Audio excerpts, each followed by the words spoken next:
All right, this is 5.4, greatest common factor and difference of squares. We're going to start with greatest common factor, and we're going to just look at a few examples here.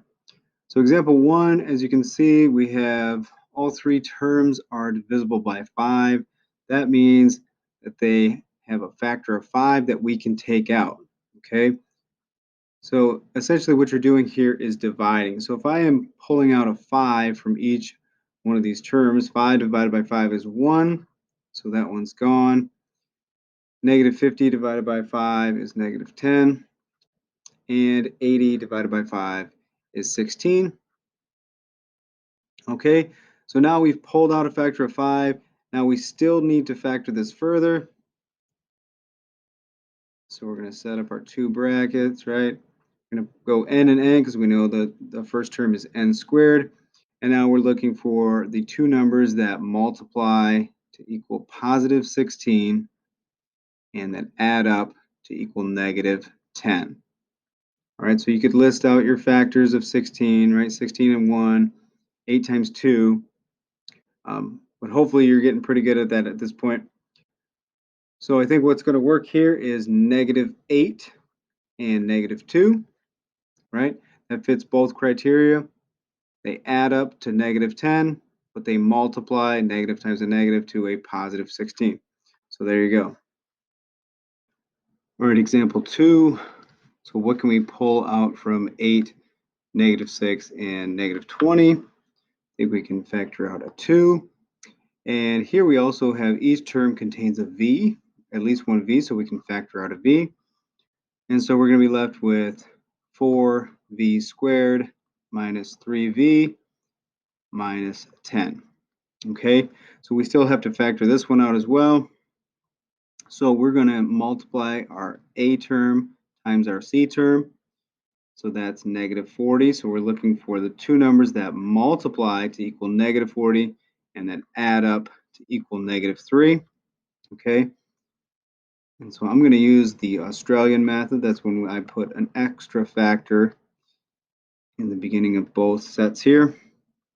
And I know if I do it correctly, I will get rid of it later. Okay. So let's see, what two numbers multiply to negative 40 and add to negative 3? I believe that would be negative 8 and positive 5. Okay. And if we see this first part here, there we go, 4v minus 8, I can pull a factor of 4 from both of those. So let's see, I'm going to put everything out here. I'm going to factor out this 4. Let me kind of put this up. Factor out this 4 here, and we're going to be left with v minus 2 and 4v plus 5. Can't factor anything out of that. Okay, and now you can see that the 4 here and the 4 there will cancel out in the numerator and the denominator. So we're just left with 2v parentheses v minus 2 and parentheses 4v plus 5.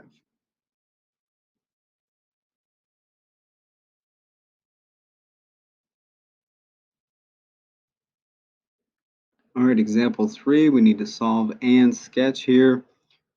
So the first thing we want to do with a problem like this is set it equal to 0. So I'm going to add 2x on this side and subtract 8x to the third power. All right, that is going to cancel these two terms out, and it's going to leave the right side equal to 0. And then remember, if I do it to one side of an equation, I got to do it to the other. So I'm going to have to add 2x's here and subtract 8x to the third over here as well. Make sure you're keeping your terms alike lined up. All right, so I'm left with 8x to the third minus 8x squared minus 16x is equal to 0. All right, now what can I factor out of this? Looks like I can pull out an 8 and an x. So let's factor out 8x from each. All right, I'm going to be left with x squared minus x minus 2 is equal to 0. Okay, and now let's factor this out here. Let's one's going to be pretty easy. What two numbers that multiply to -2 and add up to -1? So that's going to be -2 and +1. All right, so now we have three different options here. Okay, so we think about this as three different equations. We have 8x is equal to 0, x minus 2 is equal to 0, and x plus 1 is equal to 0. All right, so for the first one, what number times 8 equals 0? Well, that would be 0. All right. For the second, x minus 2, what number minus 2 equals 0? Well, that would be +2. And what number plus 1 equals 0? That would be -1. Okay, so here's our roots or our solutions here. And we need to sketch this out. So let's just do a quick rough sketch here. Let's get our x and y axis here. All right, and our looks like we're passing through at 0, -1, and +2. Okay, so here's our solutions at these points. So this is not going to be a quadratic, so it's not going to be a parabola because it's raised to the third power. So this one's going to look a little funny. We don't know exactly what it's going to look like, but it's going to look something like that. It's going to be passing through on the x-axis 3 different times. All right, example 4. Let's see what we can factor out from these three. I always like to look at the smaller number and look at the factors. So there'd be 14 and 1 and 7 times 2. All right, looks like 14 would work for 28, but not for 94. Neither does 7. So looks like 2 is our greatest common factor, okay?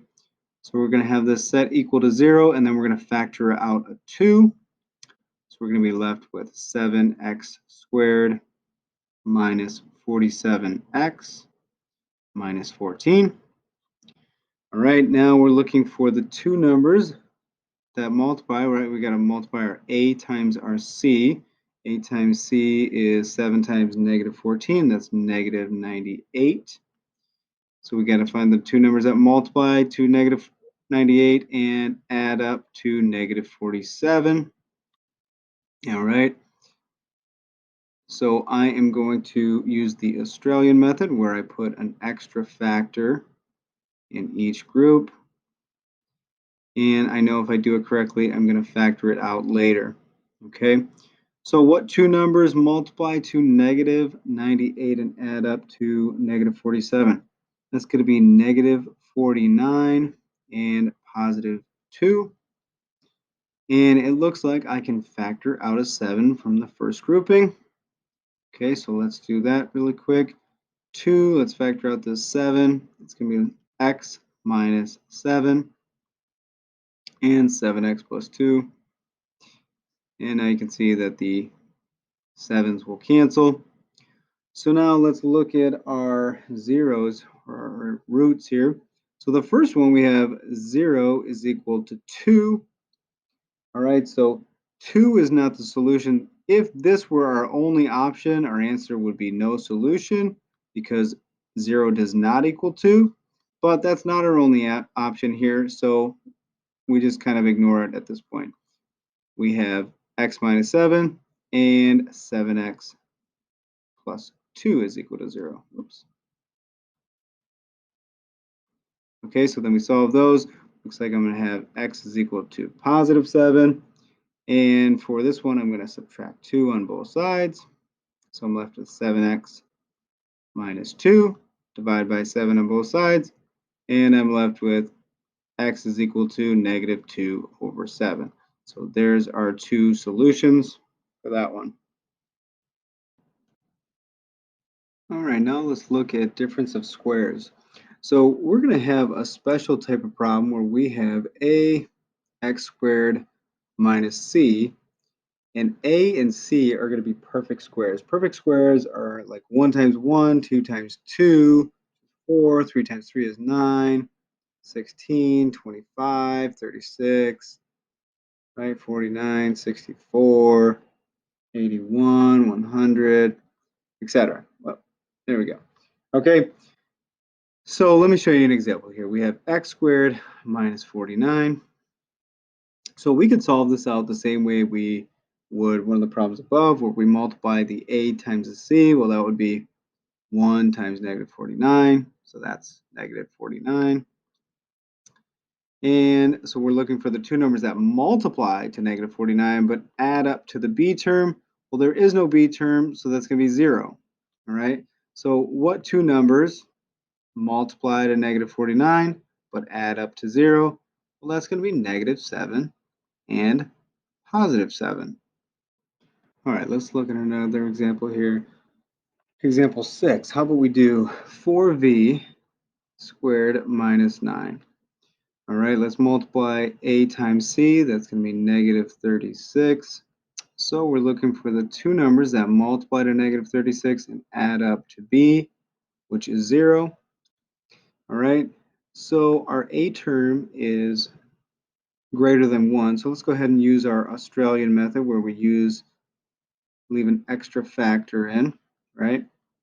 And then we know if we do it right, we're going to factor that out later.